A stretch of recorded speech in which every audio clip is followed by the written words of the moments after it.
Welcome to Tomorrow Tech Reviews. Today we're diving into AWS CDK to create infrastructure for our Serverless API. Let's get started.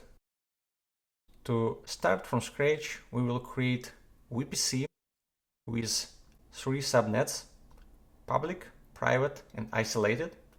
We will create Postgres database with RDS with encrypted database credentials in secret manager. We will create Lambda function connected to VPC with API gateway with certificate from certificate manager to set up our custom domain for API gateway. Also, we will use Cognito for authentication. Let's begin with installing AWS CDK CLI.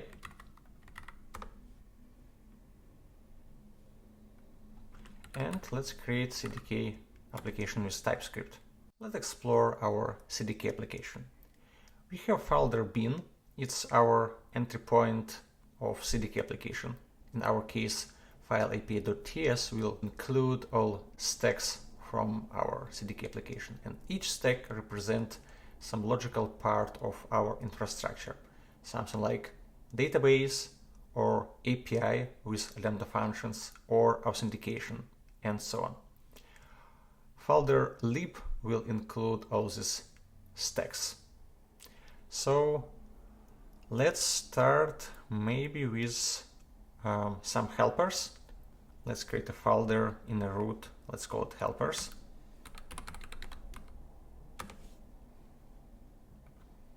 Let's create class parameters, which we will use to store some parameters of our infrastructure in SSM parameter store. It's a remote configuration where we will store security group IDs, API gateway ID, maybe our domains, and so on. Values from parameter store we can easily read and write in different stacks. Let's create parameter store. Let's explore it. So we have some keys for parameter store like Cognito user pool ID, Cognito client ID, RDS proxy endpoint, security group names or IDs, and ARN for our certificate. And here in our class we have properties for each of these key to set or read these values from parameter store. Now let's create another helper. This will be Lambda builder. This class will help us to build Lambda functions and do not repeat our code. It will help us build configuration for Node.js Lambda functions. We will set up some default values like size of memory, version of Node.js, architecture of Lambda function, and so on. And we will have some functions of this builder pattern which will allow us to change some properties of Lambda functions, for example like environment variables, memory, and so on. We also will have some useful functions like allow secret manager or send emails. We also have function connect VPC, which will set some properties for our Lambda function like security group or VPC. And the last one, function build, will bundle our Lambda function with ES builder. Okay, as our helpers ready, let's create VPC stack. But first, what modules do we need? Let's check CDK documentation. Here in CDK documentation we can find some Node.js modules we will need to use. For example, with module EC2 we can create VPC.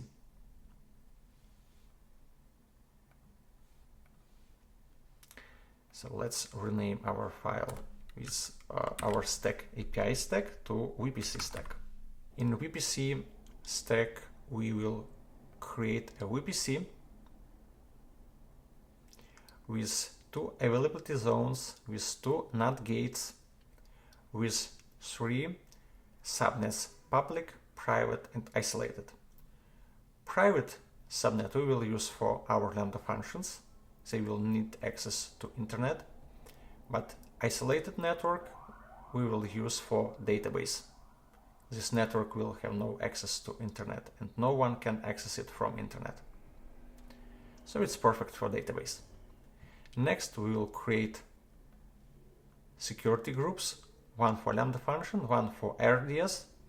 For our RDS security group, we will create a rule which will allow ingress traffic from Lambda functions. And then we use our parameter class to store IDs of our security groups in SSM parameter store. So later in next stacks, we can import these values. Now let's add VPC Stack to our entry point. Okay, we will use AWS account ID from environment variable, which will be populated with our credentials, and we create default environment where we will deploy. We define our VPC Stack. Now let's save everything and deploy. We just deployed our VPC Stack. Let's verify what we created. Let's go to VPC. In the VPC, we can see we created a custom VPC. We can see 6 subnets, 1 per availability zone. We can see security groups, Lambda security group, and RDS. Okay, let's check parameter store. We have security group ID for Lambda and RDS. Let's move on and create database stack. Let's create a new stack file in folder lib. Let's call it db stack. In this stack, we will have some parameters like VPC, which our database will use, name of secret. In secret manager, we will store our encrypted database credentials and some parameters for servers for our database. As we previously created security group for RDS, we will import this security group by security group ID from SSM. Next, we define subnet, which we will use for our database. In our case, it's isolated network, which will have no access from internet and to internet. In create cluster function, we define configuration for writer instance and reader instance or replica instance. Next, we define engine. In our case, it's Aurora Postgres, the latest version. We also define where we will store our credentials. It's in secret manager. Next, we create a cluster, which will define VPC, subnets, server configuration, security groups, backup period, and so on. Proxy will manage connections to database cluster, so our Lambda functions can reuse it. Then we store proxy endpoint, which is a host name of our proxy. We will store it in SSM parameter store. Let's define database stack in api.ts in our entry point.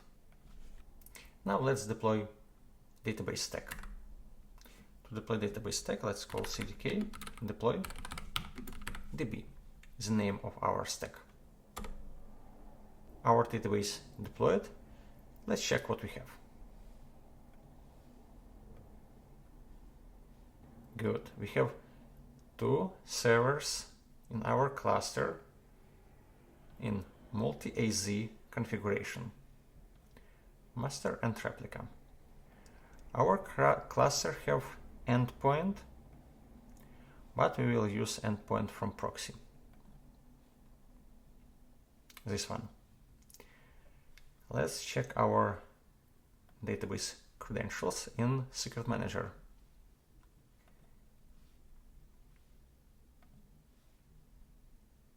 Here are our credentials for database. Let's check parameter store, proxy endpoint. We have it. Now let's move on to next stack. Now let's create ACM Stack for certificate for our custom domain for API gateway. Let's create a stack. In this stack, we will create a certificate for our domain name. And here we will create alternative domain names. Let's add this stack to our entry point.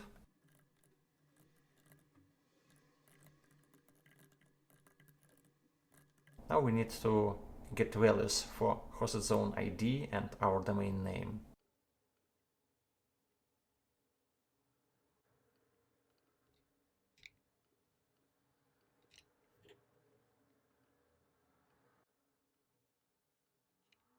Now let's deploy it. ACM Stack deployed. Let's check what we have.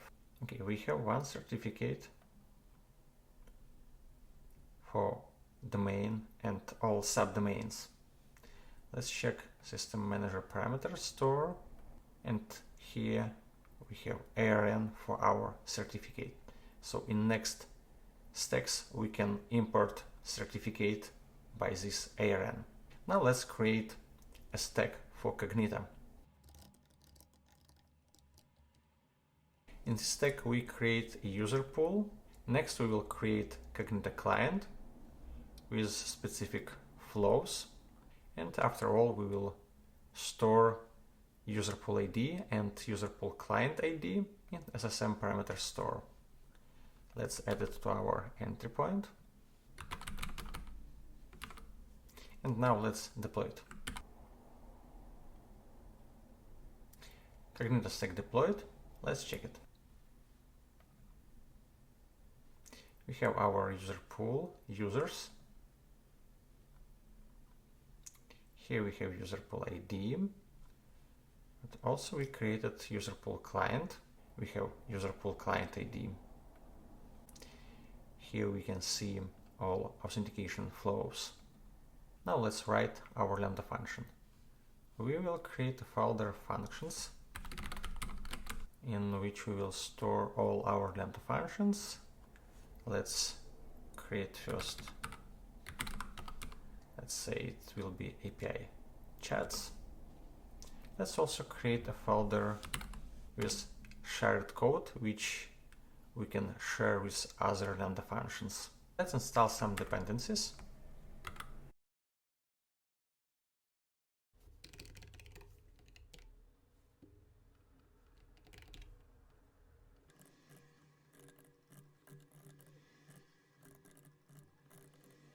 Okay, we need to change our TypeScript configuration to tell our import instructions where is shared folder. We finished our code for Lambda function and shared code. Here is our entry point with handler function. Here we extract user ID from Cognito token, and here we have some database operations. Let's check how we connect to database. We have a get pool, which will return a connection pool to database. And here how we connect. We get secret from Secret Manager, and we trying to connect with parameters from secret to connect. If proxy is not specified from environment variable, we will use host from database secret, which is host of our database cluster. Now let's create our last API stack. In API stack, we require some parameters like VPC, domain, hosted zone, and we import security group and Cognito user pool by values from SSM parameter store. Then we create API gateway with default authentication with our Cognito. We set up a custom domain and certificate for custom domain. After we created API gateway, we can create a routes.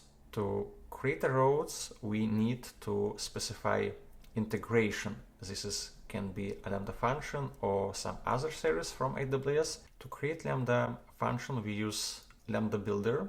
We specify some environment variables like secret name, proxy host.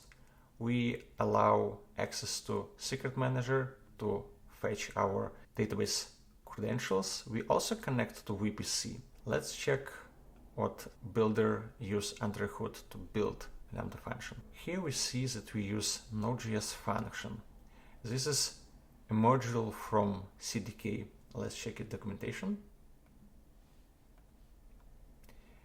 Here in documentation we can find that Lambda Node.js module use ESBuild to bundle all our code to single file to minimize size of our Lambda function, and also which will improve cold start of our Lambda function. First we need to install it. Now let's add API stack to our entry point.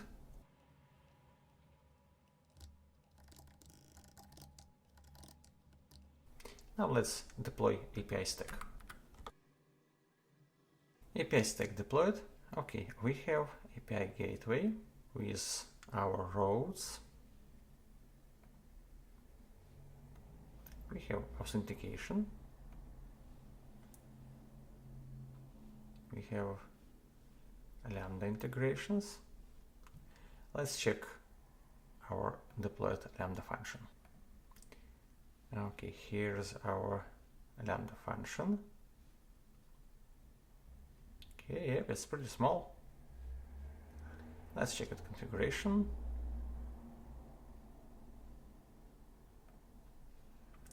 Here in VPC configuration we can see which subnets it's connected to. It's all private subnets. Let's try to execute our API. First we need to know domain we use. Here's our custom domain for API gateway. Let's verify. Yep. Okay. Now let's try to execute API in Postman. Let's call get list of chats. Oops.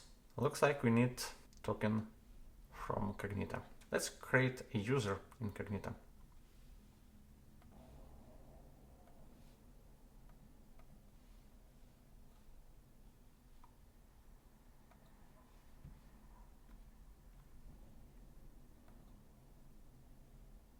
Okay, we have a user, but this user can't sign in. It's instead forced to change a password. So we need to change a password for this user to be able to log in with it. Let's use CLI commands to set a password for this user and to initialize authentication. Here we need to paste user pool ID, origin, and client ID. Let's get it from user pool.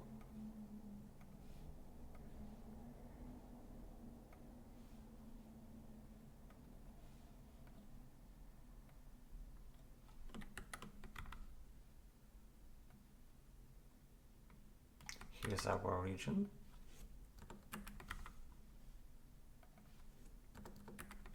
And now we need to get client ID.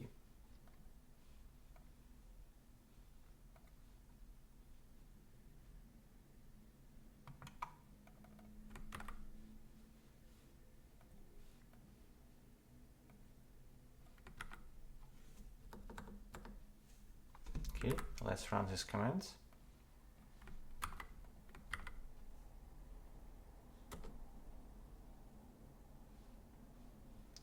Okay, let's verify our user in which it's state.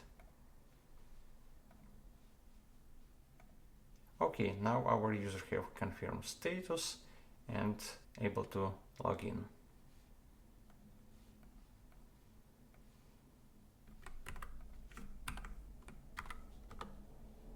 We just authenticated with our user and can use this access token. Now let's paste the token to Postman. Okay.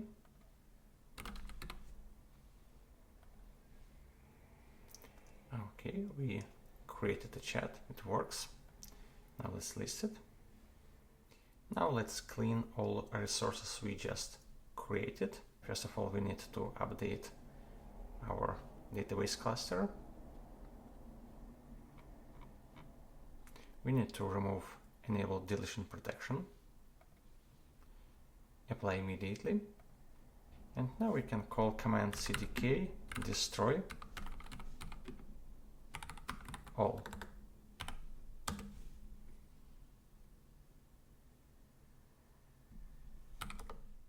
Well done. Now you have a fully operational infrastructure for creating REST API. See you in the next episode.